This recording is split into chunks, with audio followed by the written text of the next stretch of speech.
네, 좀 쉬셨어요? 자, 이번 시간은 이제 구체적으로 마약류 범죄, 지금까지는 마약류가 뭐였고, 어떤 거를 우리 법상 마약류로 규정하고 있고, 그 마약류 범죄, 어떤 게 마약류 범죄가 되는지, 그리고 마약류 범죄에 대해서 어떤 식의 절차를 거쳐서 처벌하게 되는지 그 절차에 대해서 성인과 청소년에 나눠서 좀 살펴봤습니다.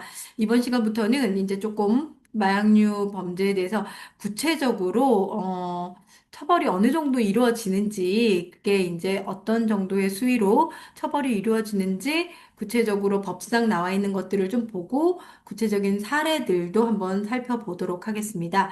자, 그렇다면 그 우리나라 법상에 제가 이제 마약류 앞서 말씀드린 대로 형벌 체계에서는요, 마약류 관리에 관한 법률에서 이제 마약류의 종류, 그리고 구체적인 범행 행위에 따라서, 즉, 마약류 위험성과 위반 행위에 따라서 처벌을 달리하고 있습니다. 그래서 그 마약류 관리에 관한 법률 58조부터는 처벌에 대한 규정이 나와 있거든요. 자, 그렇다면 마약류의 위험성, 위반 행위에 따라서 따로 처벌 규정이 나와 있는데 가장 위험한 게 아까 마약류 중에 그 펜타닐, 뭐 이런 것들, 코카인, 이런 게 마약류에 들어가 있었죠. 그리고 향정신성 의약품 중에 감옥, 요게 좀 형량이 아까 어떤 거라 그랬죠? 합성대마. 또 LSD 이런 것도 있습니다.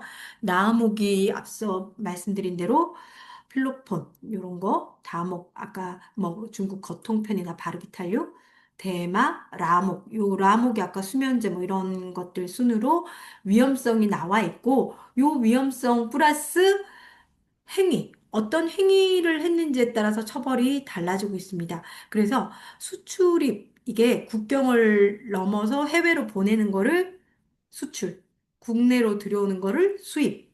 보통은 이제 우리나라는 마약류를 제조하는 나라가 아니잖아요. 그래서 해외에서 거의 다 마약을 들여옵니다. 그래서 마약 밀반입, 마약 수입 이런 게 많죠. 그래서 이게 가장 큰 처벌을 받게 되고요. 제조. 그, 예전에는 우리나라에서 필로폰을 제조했었어요. 근데 이제 워낙 그 단속을 심하게 하고 뿌리를 뽑았죠. 그래서 이제 그 제조자들이 일본으로 넘어가거나 뭐 이러기도 좀 했었고. 그래서 제조가 지금 많이 이루어지지 않는데 요즘 가끔 뉴스를 보면 제조에 대해서도 국내 어떤 뭐 호텔에서 또는 조용한 동네 빌라에서 제조를 하고 있더라. 이런 게 언론을 통해서 밝혀지기도 했죠. 뉴스를 통해서 우리가 보기도 했습니다. 그 다음에 매매. 매매란 것을 이제 돈을 주고 사는 사람과 파는 사람 둘 다 매매. 이렇게 되는 거고요. 수수. 무상으로 이제 이렇게 주는 것, 이런 것들을 수수에 포함되고요. 그 다음이 사용입니다. 가끔 기자들이 하도 언론에서 이제 마약류 사용한 연예인들에 대해서 부각시키다 보니까 변호사님 마약 판매하는 사람들보다 사용한 사람들이 더 처벌을 세게 받아야 되는 거 아니에요? 그래요. 그거는 전혀 아니고요. 판매한 사람이 사용한 사람보다 처벌을 더 중하고 무겁게 받고 있습니다. 최근에는 이제 미성년자들, 앞서 제가 말씀드린 대로 미성년자들에 대한 마약 그 판매들도 이렇게 가끔 언론을 통해서 보게 되고 이러잖아요. 그래서 정말 이거는 한참 그 성장해야 되는 미성년자에 대해서 마약을 판매해서 자신의 또 판매 루트를 더 만들려고 하거나 중독시키려고 해서 더 이렇게 고객으로 만들려는 이런 것들을 또는 여자 어린 아이들한테 마약을 줘서 자신의 지배하에 두면서 성적인 목적을 취하려고 하는 이런 성인들에게 미성년자를 대상으로 하면 더 무겁게 처벌을 하고 있습니다.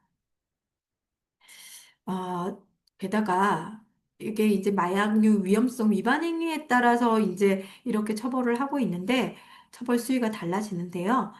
어, 또 중요한 것은 취급한 마약의 양입니다. 기간, 이런 것들도 다 고려되고 있거든요.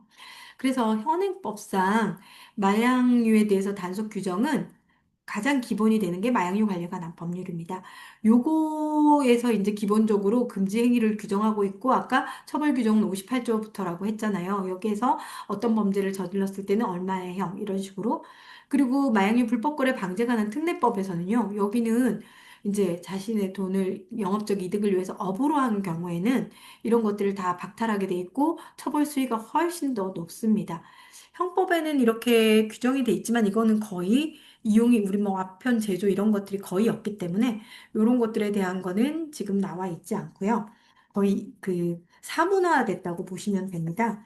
그리고 이제 그 제가 앞서 이제 설명을 하면서 그랬죠. 마약류 관련한 법률상 그 드라퍼를 만약에 했다 하더라도 이게 양이 많고 이러면 특정범죄 가중 처벌 등에 관한 법률에 의율되고 있습니다.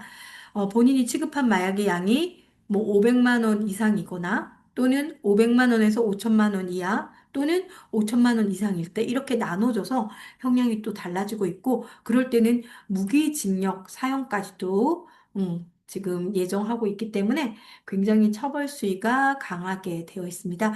최근에는 워낙 취급하는 양이 많아서 단순히 마약류 관련한 법률로 처벌받는 거는 투약자들이고 판매자들 같은 경우는 마약류 불법 거래 방지에 관한 특례법이나 특정범죄 가중처벌 등에 관한 법률 위반죄로 의율되고 있습니다. 그래서 이렇게 지금 마약에 관한 판례들을 잠깐 그 사례들을 보시면요. 마약을 판매하는 광고를 올린 경우. 이게 지금 뭐냐면 그 자신이 마약을 팔겠다고 SNS 올리잖아요. 이런 것도 다 처벌 규정이 있습니다. 그래서 여기에 이제 기본적으로 대마, 사일로시빈, 사일로신 뭐 이런 거 이것도 되게 중한 마약으로 처벌받는 거거든요. 이거를 제조, 판매, 소지 등과 관련된 글을 게시하고 실제로 이제 판매 취급 행위와 관련된 광고글을 43회에 걸쳐서 올린 거예요. 그래서 징역 2년 6월, 집행유예 3년. 이렇게 판매 광고만 올려도 처벌받습니다. 그리고 이제 이게 어떤 류의 처벌이냐면 그 마약거래 방지법이라는 게 있어요. 마약류 불법거래 방제 관한 특례법상 실은 이렇게 될 때가 있죠. 마약류인 줄 알고 양도하거나 양수하거나 소지한 사람은 막상 그 안에 물건을 봤더니 마약이 아닌 거예요. 그러면 마약이 안 나왔으니까 처벌 안 받겠지가 아니라 네가 마약류로 인식하고 마약류를 누구한테 건네주거나 건네받거나 소지했다. 이러면 5년 이하의 징역 또는 500만 원 이하의 벌금에 처하도록 되어 있습니다. 이게 마약류 범죄를 범할 목적으로 실제로 마약류가 아닌 약물이나 그 밖의 물품을 마약류로 인식하고 이렇게 이런 행위, 양도 양수 또는 소지하고 있는 이런 것들을 했다면 이것도 처벌이 된다라고 이제 대법원까지 가서 실제로 마약이 아니니까 나는 마약류로 인식을 했지만 아니니까 이거는 처벌을 받으면 안 된다 이걸 다퉜던 건데 대법원에서 네가 그 밖에 마약류가 아닌 약물이나 물품이었다 하더라도 마약류로 인식했다면 그러니까 일단 매사에 마약류와 관련한 인식이 있었기 때문에 처벌을 한다는 거죠. 그리고 제가 좀 전에 말씀드린 대로 이게 법이 이전에는 실은 마약류를 실제로 투약시키거나 투약하게 하거나 실제로 구체적인 행위가 있었을 때, 실질이 있었을 때 이제 처벌을 했는데, 이제는 투약을 유인하거나 권유한 자에 대해서도 처벌을 하도록 법이 새로 개정이 됐습니다. 마약류에 대한 범죄가 심각하고 마약류 사용자가 늘어나면서 누군가도 권유를 해서 만약에 마약을 시작했다고 한다면 실제로 약을 주지 않았다 하더라도 권유하거나 투약을 유인한 행위만으로도 처벌하겠다는 거죠. 굉장히 이제, 그래서 이제 누가 너한테 뭐 마약을 처음 같이 하게 되냐? 제가 나보고 해보라 그랬어요. 난 안 하겠다 했는데 해보라 그랬어요. 그래서 어쩔 수 없이 했어요. 한 행위 따로. 어, 이제 이전에는 누군가가 약을 줬다면 그걸로만 했겠지만 이제는 누군가가 너 이거 해봐 권유하면서 줬다. 각각의 범죄로 처벌받을 수 있다는 거죠. 그래서 이때는 어, 2년 이하의 징역, 2천만 원 이하. 그리고 미성년자에 대해서 만약에 했다. 미성년자한테 투약을 유인하거나 권유했다. 이거는 가중처벌하는 규정도 새로 마련이 되었다는 것입니다. 이렇게 마약류 범죄가 확산되고 심각해지기 때문에 이런 규정들이 누군가한테 매매를 권유한다거나, 또는 투약을 권유하는 이런 권유 유인 행위 자체도 이제 다 처벌하겠다 이겁니다. 그리고 법상에는 이제 징역 몇 년 이상 이렇게 됐다면 대법원에서 국민의 예측 가능성을 보장하기 위해서 이 정도의 범행에 대해서는 요 카테고리 안에서 판사들이 선고할 수 있도록 양형 기준표를 마련해 뒀습니다. 그래서 보통은 여러분들께서는 이제 법에서 뭐 징역 5년 이상 또는 징역 7년 이상 또는 10년 이하 뭐 이렇게 됐다면 지금 필로폰이 향정 남옥이거든요. 그러면 향정 남옥의 단순 투약 소지면 어떻게 되냐면 징역 1년에서 2년 6월 사이에 판사는 여기서 이 사람에 대해서 선고를 하도록 하고 만약에 이 사람이 수사협조를 해서 감경 사유가 있다. 그러면 8월에서 1년 6월로 낮아지고 근데 이 사람이 좀 지속적으로 투약을 하고 소지를 했다. 양이 좀 있다. 그러면 가중사유로 2년에서 5년 이렇게 그 처벌을 하도록 선고를 하도록 이렇게 예정을 하고 있습니다. 그래서 양형 기준표를 보고 뭐 요거는 한번 대법원에 가면 그 양형 기준표가 있거든요. 그중에 마약류 범죄에 대해서는 요렇게 어 표시가 되어 있습니다. 그래서 매매 알선을 봐보시면 필로폰 남옥 같은 경우 1년에서 3년. 변호사님, 이렇게 보면 되게 뭐 넓네요. 그래서 판사님들이 요 안에서 하도록 하고, 뭐 재량은 있습니다. 그래도 무조건 1년 이렇게 할 수는 없잖아요. 사람마다 양형 자료, 참작할 만한 사유가 다 있을 거기 때문에 그런 것들을 고려해서 그래도 예측 가능성을 갖도록 하기 위해서 이렇게 양형 기준표상 처벌 수위를 마련하고 있습니다. 자, 이제는 좀 구체적인 사례를 좀 봐보실까요? 요것도 그 대학생입니다. 본인이 ADHD 환자인데 자기가 지금 약을 안 먹다 보니까 여기에 콘서타 53mg 요거 판매하겠다. 이렇게 글을 올렸어요. 그래서 글을 올렸고 누군가가 사겠다 이래가지고 그게 발각이 됐어요. 그래서 한 알당 얼마에 대해서 했는데 이게 조금 판사님이 사안을 좀 심각하게 보셔서 조금 기소유예를 해주진 않았어요. 왜냐면 판매건으로 걸리고 또 광고건으로 각각 걸려버린 거예요. 발각이 돼버려서 이게 뭐 하나로 이렇게 좀 됐으면 좋았을 텐데 그래서 요거 벌금 500만 원. 이제 여기를 양형 이후 이렇게 판결문을 제가 조금 붙여놨는데, 이렇게 하는구나. 추징도 나오고, 노역장 유치, 가한 명령, 막 이렇게 나오는데, 양형유예 보면, 피고인이 이제 아직 그 반성하고 자백하고 있고, 초범이고, 아직 나이가 어리고, 사회 경험이 부족하고, 경각심이, 향정신성 의약품에 대한 경각심이 좀 부족해서 저지른 범죄고, 부모님이 이렇게 선처를 호소하고, 다시는 이런 일을 저지르지 않도록 우리가 잘 교육하겠습니다. 이렇게 하고 있기 때문에, 피고인에 대해서는 징역형의 집행유예가 아니라 벌금을 선고하겠다. 이렇게 됐고요. 그 다음에 처벌 사례 또 다른 거 보면 디에타민 매도 사건이에요. 이거는 교도소에 이제 누가 나 이제 출소할 때도 다 됐으니까 살을 좀 빼야 되겠어. 거기 병원에 가면 다이어트 약 처방해 달라면 처방해 주거든. 그거 처방해 받은 거 성경책에 몰래 넣어서 나한테 보내줘. 그러다가 교정기관에서 발각된 사건이에요.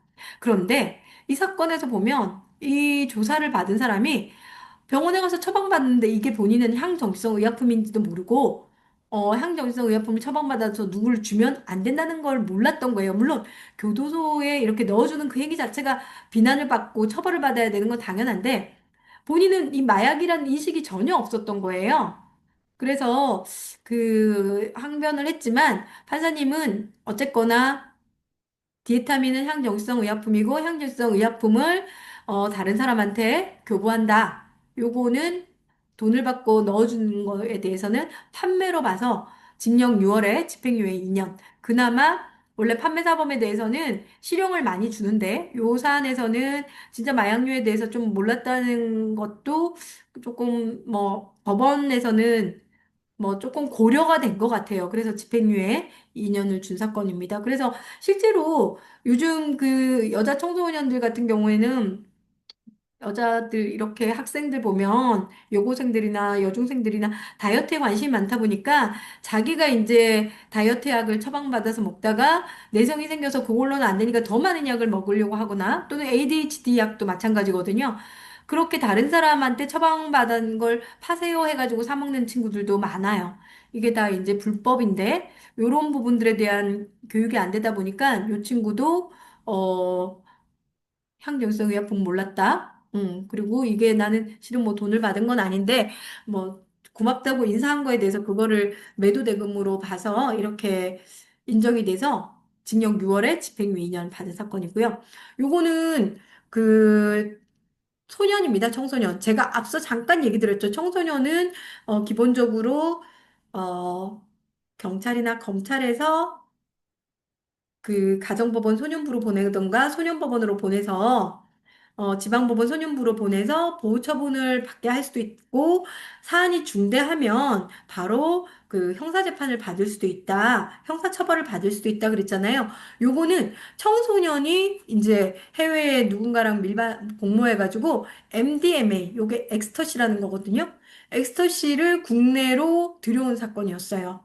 근데 이제 양도 많고 거기에 이제 뭐 그 본인이 조금 심각성을 모르고 뭐 용돈을 벌려고 했는지는 모르겠어요. 그런데 요 밀반입을 해서 이게 사안이 중대했기 때문에 징역 장기 6년, 단기 4년을 선고했어요. 여기서 이제 판사님은 아직 그래도 소년이니까 이게 그래도 14세 이상 19세 미만이기 때문에 요렇게 장기 단기를 나누는데요. 단기를 끝내면 장기가 끝나면 형을 종료할 수도 있어요. 어. 일단은 소년법이 그게 다른 거죠. 장기, 단기로 나눠둔 거는 단기가 끝나면 6년, 2년 더 안 살고 형이 종료될 수 있어요. 이게 그래도 소년에 대해서는 아직은 성숙하지 않고 재사회화가 더 중요하고 교정교화가 잘 되면 부모님들 품에 돌아가서 제대로 가치관을 이렇게 정립시켜서 제대로 사회구성원으로 살 수 있도록 하는 게 성인과 다른 거죠. 그래서 요거는 좀 양도 많고 그리고 밀반입 범죄로서 아까 제일 그 중하게 처벌받는 밀반입 수입 사건이기 때문에 장기 6년, 단기 4년. 소년에 대해서는요, 보통은 장기 10년, 단기 5년까지 할 수 있습니다. 그리고 요거 펜타닐. 한동안 우리나라에 펜타닐이 되게 심각했는데, 요 사건도 펜타닐은 아시겠지만 그 금단 증상이 되게 심해서 안 하면 죽을 것 같아가지고 계속하는 친구들이 많거든요. 그래서 이 친구도 대학교 1학년생이었어요.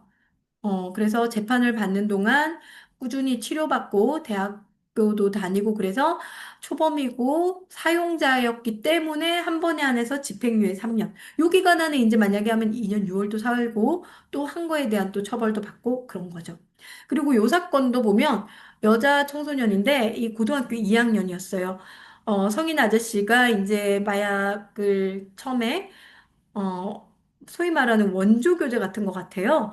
용돈을 주겠다고 애를 불러내서 같이 그 성관계를 하면서 필로폰을 투약시켰고, 요거에 대해서 이 여자아이는 중독이 돼서 계속 하다가 수사기관에 발각됐고, 발각되면서 본인과 관련된 마약을 한 성인들에 대해서 제보를 해서 수사협조를 한 걸로 초범이고 아직 학생이고 이래서 기소유예를 준 거예요. 이 학생이 교육이수조건부 기소유예를 받았거든요. 앞서 교육이수조건부 기소유예가 어땠어요? 28시간, 7시간 4일만 교육한다고 해서 중독이 끊어지겠어요? 이미 이 여학생은 상당히 중독이 된 상태였는데, 그래서 또 재발해서 다시 처벌을 받게 된 사안입니다. 그리고 요것도 지금 청소년 마약 판매 사범인데요. 이 친구는 유학을 하다가 마약을 알게 됐고, 그래서 국내에서 은밀히 이제 자기가 마약을 좀 더 싸게 사서 지인들한테 마약을 판매했어요. 그래서 이제 판매하다가 발각이 돼서 처벌을 받게 됐는데, 이 친구는 중독이 되게 심해서 결국 집행유예를 받았지만 또다시 집행유예 기간 중에 판매하고 투약한 사건이 발각돼서 결국은 또 구속이 됐거든요. 근데 제가 되게 놀랬던 게 이 친구는 중국에서 마약을 배웠고요. 마약을 판매해서 상당한 돈을 벌어서 맨날 오마카세를 혼자 가고 막 그랬던. 근데 범행 당시에 19세였기 때문에 일단은 본인이 초범이고 반성하고 있고 뭐 이렇다고 집행유예를 주셨습니다. 이것도 영국에서 유학하다가 마약을 알게 됐고, 결국은 거기서도 문제가 생겨서 한국으로 이제 와서 지내다가 이때 또 겁없이 외국에서 했던 마약 때문에 해외에서 직구를 하다가 세관에 발견됐고, 그래서 이제 수사기관에 조사를 받고 처벌을 받게 됐는데, 요것도 엑스터시 밀반입 사건인데, 이거는 판매 목적이 아니고 오히려 본인이 이제 우울증 치료하기 위해서 뭐 수입했고, 일단은 나이가 어렸기 때문에 좀 고려가 됐어요. 초범이기 때문에. 이게 집행유예를 받았는데, 이때 집행유예 받은 이 사안에서도 결국은 집행유예 4년을 받았어요. 징역 2년인가 3년에. 근데, 바로 집행유예 시작하자마자 형을 받게 돼갖고, 4년이라는, 그러니까 소변에서 발견이 돼갖고, 결국은 4년을 넘기지 못해가지고, 두 개의 형을 다 살았어요. 실형을. 근데 지금은 아주 잘 지내고 있더라고요. 지금 제가 지금 몇 가지 사례를 좀 보여드렸는데 우리가 이렇게 막 처벌을 하고 있어요. 초범이니까 좀 집행유예로 선처도 해주고 소년이니까 또 선처를 해주고 이랬는데 우리가 좀 마약류 중독에 대해서 현행법상 치료적 개입이 뭐가 있냐 이런 것들이 좀 더 적극적으로 돼서 치료가 더 활성화돼야 되는 거 아니냐. 그래서 법에도 규정은 되어 있습니다. 우리나라 법에서도 마약류 투약은 실은 마약류 사용 자체가 투약, 요 자체가 범죄예요. 그렇기 때문에 실은 내가 투약해서 자발적으로 치료를 중독이 됐으니까 치료를 받고 싶어도 이 투약이 발각될까 봐 실은 자발적으로 뭐 얘기를 하기가 쉽지 않죠. 그나마 지금은 치료보호 제도가 있어요. 각 지역마다 치료보호 제도가 있어서 뭐 국립부곡병원이나 참사랑병원이나 치료보호병원으로 지정된 데 가서 저 중독 치료받겠습니다. 그러면 이전에는 마약을 한 사람에 대해서 신고를 했겠지만 의사들이 지금은 그런 의무가 전혀 없기 때문에 가서 중독 문제가 있으면 얘기하고 저 경제적으로 어려워서 그러니까 치료 보호 좀 해주세요. 그러면 국가에서 지원을 해줘요. 지방자치단체랑 국가가 반반씩 해서 지원을 해주거든요. 그래서 치료 보호를 할 수 있게 됐지만 그래도 이 치료에 대한 의지가 없어서 치료 보호를 받지도 않고 자발적으로 병원에 가서 의사들 분들이 절대 신고하지 않는데도 두려워해요. 그래서 마약 사용 자체가 범죄다 보니 이게 범죄가 발각될까 봐 순순히 또 못 가기도 해요. 가끔 부모님들이 우리 아이 지금 마약해서 상태가 안 좋은데 변호사님 신고할까요? 그러면 저는 신고는 조금 차치하고 좀 더 약이 깬 다음에 자발적으로 치료를 받고 자수를 하는 걸로 하는 게 좋겠다. 제가 사건을 하다 보면 가족들의 신고가 어떨 때는 그 약간 왜곡돼서 법원이나 수사기관이 인식하는 경향이 있어요. 가족들로서는 치료를 받았으면 좋겠다는 건데, 수사기관이나 법원은 오죽 가족들이 저 마약한 것 때문에 힘들었으면 저렇게 가족들이 처벌받을 걸 알면서 신고를 했을까가 돼서 쉽게 본인이 단순히 자수해서 범죄를 얘기할 때보다 처벌이 그렇게 약하지 않아요. 그러니까 너무 안타까운 거죠. 가족들이 저는 신고를 하는 것보다는 약물에서 좀 깨어난 다음에 의논을 해서 자수를 하는 쪽으로 가자. 그리고 자수를 하기 전에 좀 치료를 먼저 받고, 좀 더 회복이 된 다음에 자수를 할 수 있도록 하자. 저는 이렇게 조언을 해드리거든요. 무조건 가족들이 신고부터 하면 일단은 구속부터 하는 경향이 있어요. 초범일 때는 모르겠지만 재범일 때는요. 그러니까 이게 만약에 마약류 범죄 사용 자체가 범죄가 됐다 하더라도 가족들이 신고했을 때 바로 수사를 하기보다는 먼저 치료를 받게 하고, 그렇게 이루어진다면 좀 더 좋지 않을까 저는 그런 생각을 해봅니다. 근데 지금으로서는 일단은 수사기관은 유치장에 넣어서 조금 정신이 깬 다음에 조사를 하게 되고 그럼 본인도 막 그 반발심도 생기거든요. 실은 나중에 신고를 했다는 것 때문에 약물에서 깼을 때 가족들에 대한 원망도 있고 이러더라고요. 왜냐면 수감 생활하는 게 되게 힘든 일이니까요. 그래서 마약류 중독자에 대한 가족들의 신고가 오히려 독이 될 때도 있더라고요. 그래서 저는 좀 그 부분에 대해서는 조금 더 우리가 좀 절차적으로도 치료를 더 먼저 할 수 있게끔 하고 가족들이 조금 더 치료를 원한다는 걸로 좀 더 어필을 해서 더 엄한 처벌을 받지 않도록 하는 게 더 바람직할 것 같습니다. 자, 그리고 앞서 말씀드린 대로 우리가 지금 현행법상 치료적 개입이 없는 게 아니에요. 검찰에서도 아까 치료조건부 기소유예도 있었고, 보호관찰소 선도위탁조건부 기소유예도 있어요. 여기서도 병원을 가도록 하고, 치료를 받게도 하고요. 상담도 꾸준히 하고 있고 이러거든요. 그리고 치료보호. 여기 검찰에서도 치료보호로 보내요. 치료조건부. 이렇게 하기도 합니다. 아까 본 대로 별로 많은 인원이 아니에요. 치료보호로 보내는 게, 치료조건부 기소유를 보내는 게 갈수록 좀 더 그렇더라고요. 검찰에서 이루어지는 것들은 치료적 개입이 그렇고요. 법원에서는 앞서 말씀드린 대로 제가 집행유예를 선고할 때 치료 명령을 부과할 수 있다 그랬잖아요. 여기 보시면 남용, 약물에 대해서 남용되거나 해독을 끼칠 우려가 있는 물질을 이렇게 흡연, 흡입, 주입하는 습벽이 있거나 그에 중독된 자로서 금고 이상의 형에 해당하는 죄를 지은 자로 선고유예나 집행유예 받는 이런 사람들은 치료명령을 부과해서 제가 했던 그 의뢰인도 치료명령 부과돼서 병원을 처음 다닐 때만 해도 자기가 뭐가 중독이냐고 생각을 하면서 되게 그 상담 의사 선생님한테 그랬는데 어느 정도 시간이 지나면서 상담을 받고 나니까 자기 이해했다고, 많이 좋아졌다고, 그게 이제 보호관찰소에 가서 상담을 해서 그 내용이 또 재판부에 올라가기도 했어요.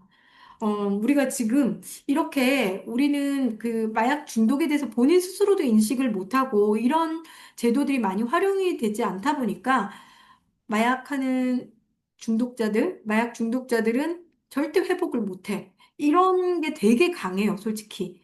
그러다 보니까 제대로 된 치료라도 받아보고 저런 얘기들을 할 수 있도록 해야 되는데 가족들도 그렇고 당사자도 그렇고 교수님 저는 치료에 대해서 이렇게 제대로 교육받았거나 이런 적이 없어요. 그래서 이번에는 좀 저도 꼭 벗어나고 싶어요. 이런 얘기를 할 때도 있거든요.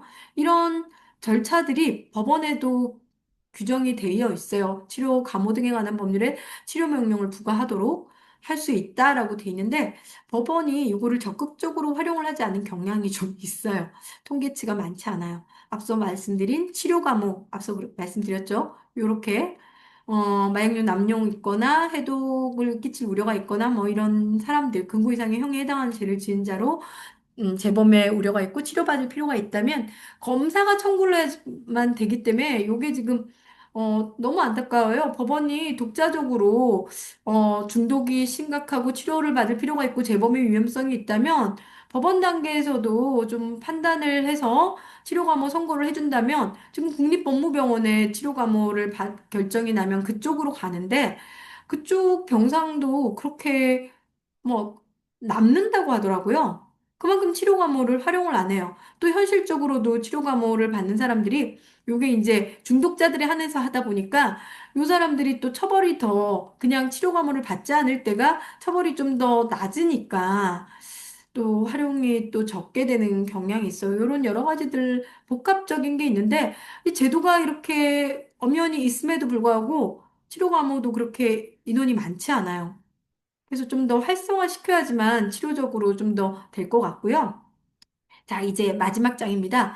지금 이제 의료용 마약류의 문제가 되게 심각하죠. 여기 보시면 오남용을 막기 위해서 이렇게 그 마약류 관련하는 법률에서는요, 업무의 목적으로 사용했을 때 처벌하겠다 이렇게 돼 있고요. 그리고 식약처에서도 마약류 안전관리위원회에서 오남용 방지 조치 기준을 마련해 가지고 요럴 때 오남용으로 볼 거고 요거를 위반했을 때 행정처분하겠다. 이렇게 고시를 하고 있습니다. 그 업무의 목적의 이제 사용에 대해서요. 지금 심각한 문제들이 많이 일어나죠. 예를 들면 앞서 말한 프로포폴이 대표적인 거예요. 정말로 얼마 전에 기사도 봤는데 어떤 여자 의사 선생님이 프로포폴 중독자한테 어 이제 요즘 마약류 관리 통합 시스템이 생기다 보니까 이 사람 이름으로 한 달에 한 번밖에 프로포폴 처방이 안 되잖아요. 그러니까 네가 너네 가족 거 갖고 와라. 심지어는 외국인들 것까지 다 그 인적 사항을 사가지고 투약을 시키고 이제 조작을 한 거죠. 이게 밝혀졌어요. 실은 요즘 마통 시스템으로 금방 확인이 되는데 그거를 눈 가리고 앙하지만 실제적으로 이 마약류에 관련된 사람들이 검거되면 제일 먼저 협조를 아주 열심히 합니다. 그래서 결국은 의사 선생님이 했던 말들을 그대로 다 해서 믿을 수가 없죠. 불법을 하는데 어떻게 그 사람이 내가 처방을 했기 때문에 나한테 도움을 받았기 때문에 나를 수사기관에 신고하거나 얘기 안 하겠지 생각하면 오산이에요. 비밀은 다 있고 그러다 보니까 그 의사 선생님이 뭐 해외 외국인들 인적사항까지 사가지고 마통 시스템에 입력하고 이런 게 다 드러난 거예요. 이게 그 의료용 마약에 대한 인식이 또 낮기도 하고 일부 조금 그 의료적인 이렇게 마인드보다는 개인적인 이득을 위해서 불법적인 사용을 이렇게 했던 분들이 그 심각하게 많다고는 할 수 없겠지만 발각이 되고 있죠. 왜냐하면 의료용 마약류 처방이 지금 굉장히 많이 되고 있거든요. 우리 국민의 한 3분의 2 가량 의료용 마약류를 자기도 모르게 처방받아 먹는 거예요. 왜? 수면제 이런 게 다 의료용 마약인데 모르잖아요. 게다가 지금 심각한 것 중에 하나가 ADHD 처방이 엄청 늘어나고 있거든요. ADHD 약은 제가 현장에서 보면 필로폰 대신에 투약하는 사람도 있고, 또 여기에 내성이 생겨서 또 사용을 많이 또 증가해서 양을 또 다량으로 이렇게 하는 친구들도 있고, 갑자기 성인이 돼서 뭐 또 처방을 받는 사람들도 있는데 의사 선생님들 입장에서는 뭐 진단이 그렇게 나오니까 어쩔 수 없다고 하지만 일부 사람들은 어떻게 그 검사를 받아야 자기가 ADHD로 진단 나올지를 알고 그 정보들까지 다 공유하고 있어요. 불법은 정말 뛰는 놈 위에 나는 놈이라고 그 앞서 말한 드라퍼들도 많은 정보들을 서로 공유하는 것처럼 마찬가지예요. 이 의료용 마약류에 대해서도 대표적으로 프로포폴 어디 가면 그 우리가 몰래 맞을 수 있다. 또는 ADHD 약 어떻게 가서 의사쌤한테 얘기하면 내가 진단이 이렇게 나온다. 이런 것까지 다 정보를 공유하고 있어요. 심지어는 지금 최근에 이제 다이어트 약 이거 이제 엄청 많이 하다가 그것도 대대적으로 단속해서 BMI 지수나 이렇게 오남용 못하게 규제를 하고 있고 실제로 뭐 마흔자로나 뭐 이런 것들도 이제 엄격하게 하겠다 이렇게 지금 하고 있더라고요. 약물에 대해서 굉장히 좀 안일하게 우리가 대처를 했었던 거죠. 그냥 약은 아프면 이렇게 먹는 약인데 아파서 먹고 제대로 먹고 이래야 되는데 이렇게 중독된 사람들은 제대로 먹기가 쉽지 않죠. 실제로 마약을 하는 그 불법 마약류를 의료용 마약이 아니라 불법 마약류를 하는 사람들의 얘기들을 들어보면 제가 너무 잠을 못 자서 안 돼서 대마를 했어요. 뭐 너무 우울하고 그래서 뭐 그 케타민을 해보라 그랬고 뭐 필로폰도 했더니 굉장히 의욕이 생기고 좋았어요. 뭐 이런 얘기. 실제로 질환을 가지고 있다. 정신적으로 좀 어떤 우울감이나 공황장애나 이런 것들이 있는 사람들이 제대로 정신과에 가서 치료를 받기보다는 자꾸 불법적인 걸로 넘어가는 경향들이 많더라고요. 처음에는 의료적으로 사용했다가 그래서 이게 조금 더 심각하고 저는 이게 20, 30대가 더 심각하다. 그런 정신적으로 힘든 것들을 이렇게 풀려는 그래서 좀 마약류에 대한 그 인식을 제대로 하고 처벌에 대한 인식도 좀 제대로 고취시켜야 되는 게 아닌가. 그래서 요거에 대해서는 기준을 마약류 오남용 방지를 위한 조치 기준을 마련해서 요거를 위반했을 때는 행정처분도 이렇게 지금 진행이 되고 있습니다. 그래서 지금 최근에 나온 게 애토미 데이트 투여한 그 의사. 실은 애토미 데이트가 마약류로 지정된 게 얼마 되지 않았어요. 작년에 법상 바뀌었고 올해 3월인가 4월에 이제 시행이 돼서 지금 수사기관에서는 애토미 데이트 판매하는 사람들 검거하고 그랬거든요. 이전에는 애토미 데이트가 의료용 마약류가 아니었기 때문에 투약하는 사람들은 처벌이 안 됐어요. 이거를 투약시킨 의사들만 특히나 이게 왜 문제예요? 프로포폴이 의료용 마약류로 되고 마통 시스템 보고되니까 풍선 효과로 여기는 안 되겠다. 애토미데이트는 그거 하지 않으니까 애토미데이트로 같은 효과를 보는 애토미데이트로 넘어간 거예요. 그래서 이 의사분은 1심에서 실은 약사법 위반으로 처벌됐어요. 마약류 관리에 관한 법률 적용되기 전이었으니까, 애토미데이트가. 그래서 징역 1심에서 본인이 또 주사하지도 않고 간호사가 다 하고 애토미데이트를 계속 투약시켜갖고 한 뭐 상당한 이득을 본 걸로 됐고, 오랜 기간 또 지속했고, 그래서 1심에서 징역 6월 선고받았어요. 어. 그랬다가 항소심에서 징역 4년으로 깎였더라고요. 뭐 여러 가지 양형 자료를 만들었어요. 본인이 이제 반성하는 걸로 하고 마약류에 대한 인식이 없었다는 거 아마 그랬다는 걸로 되는데 어쨌거나 요 때만 해도 마약류 관련한 법률 위반이 아니라 요 약을 돈을 받고 단순히 의사로서가 아니라 그냥 판매한 사람으로서 약을 판매한 사람으로서 처벌됐어요. 애토미데이트. 간호사한테 이제 투약 지시한 건데 그리고 이렇게 의료용 마약류 오남용을 봐보면요. 이거는 이런 일이 많았죠. 남의 이름 가지고 진료받고 처방받아갖고 졸피뎀.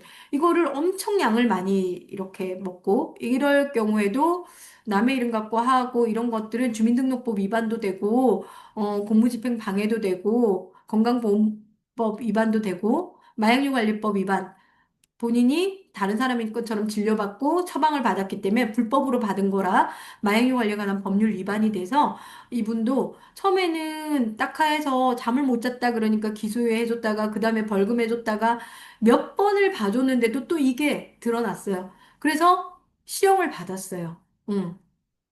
이게 이렇게 한번 약에 의존해서 내성이 생기는 사람들은 쉽게 벗어나지 못하더라고요. 이게 또 의료용 마약이다 보니까 병원 가서 받으면 되고.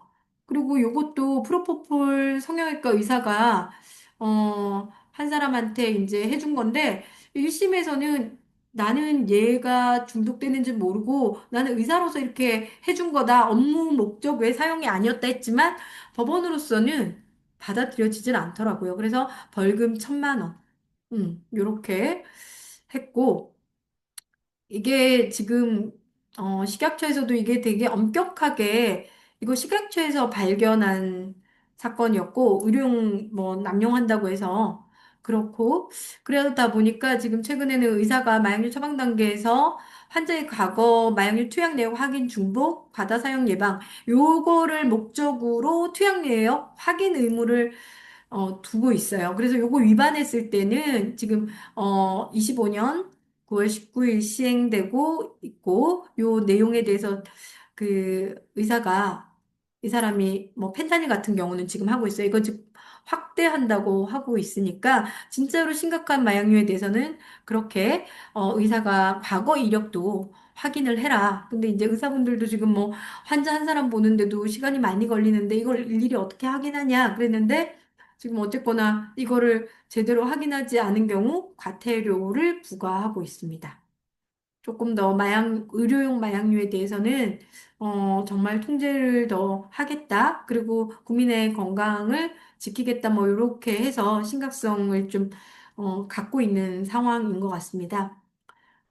조금 번거롭더라도 국민의 건강, 안전을 위해서 좀 이렇게 제도들이 마련되고 있는 거죠.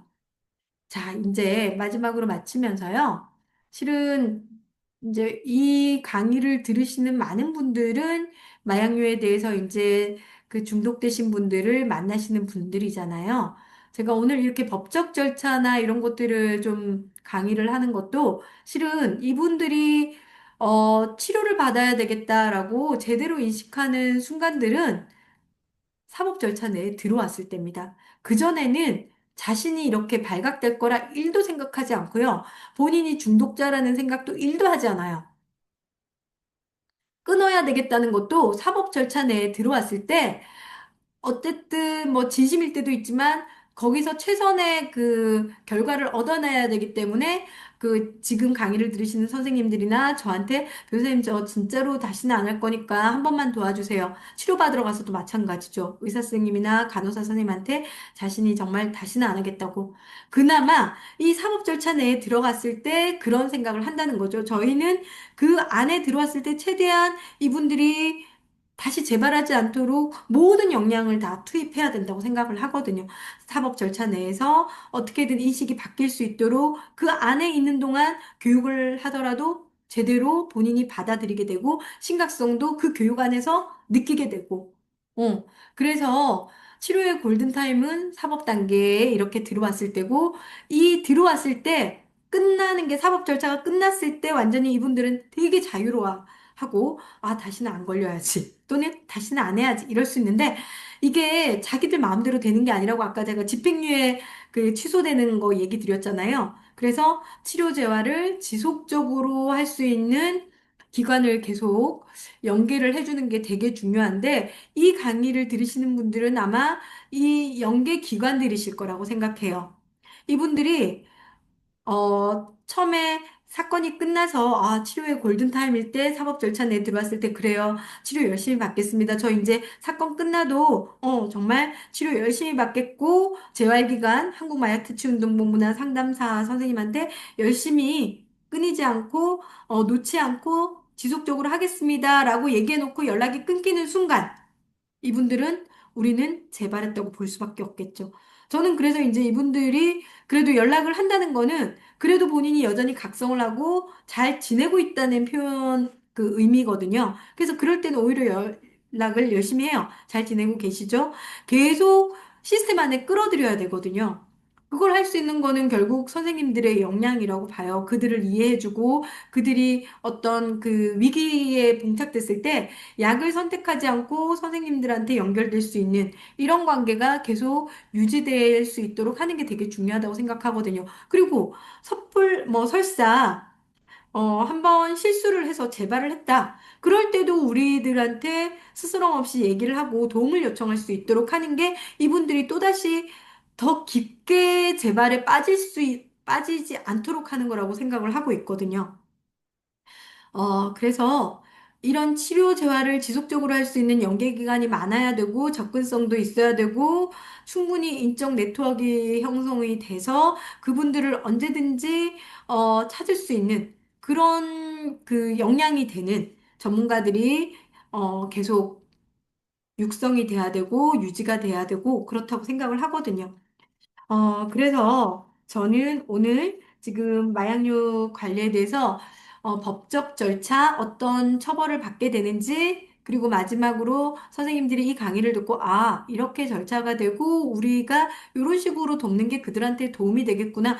그래도 실은 이분들은 선생님들을 만날 때 법적으로 조금 알고 계시면 좀 더 신뢰하는 경향이 있더라고요. 아예 그런 것들을 모르고 나는 법은 몰라 이러는 것보다 지금 그 절차에 계세요. 그러면 지금은 이렇게 하는 게 본인한테 도움이 되겠네요. 이러면 좀 더 신뢰관계가 더 잘 쌓일 수 있는 것 같아요.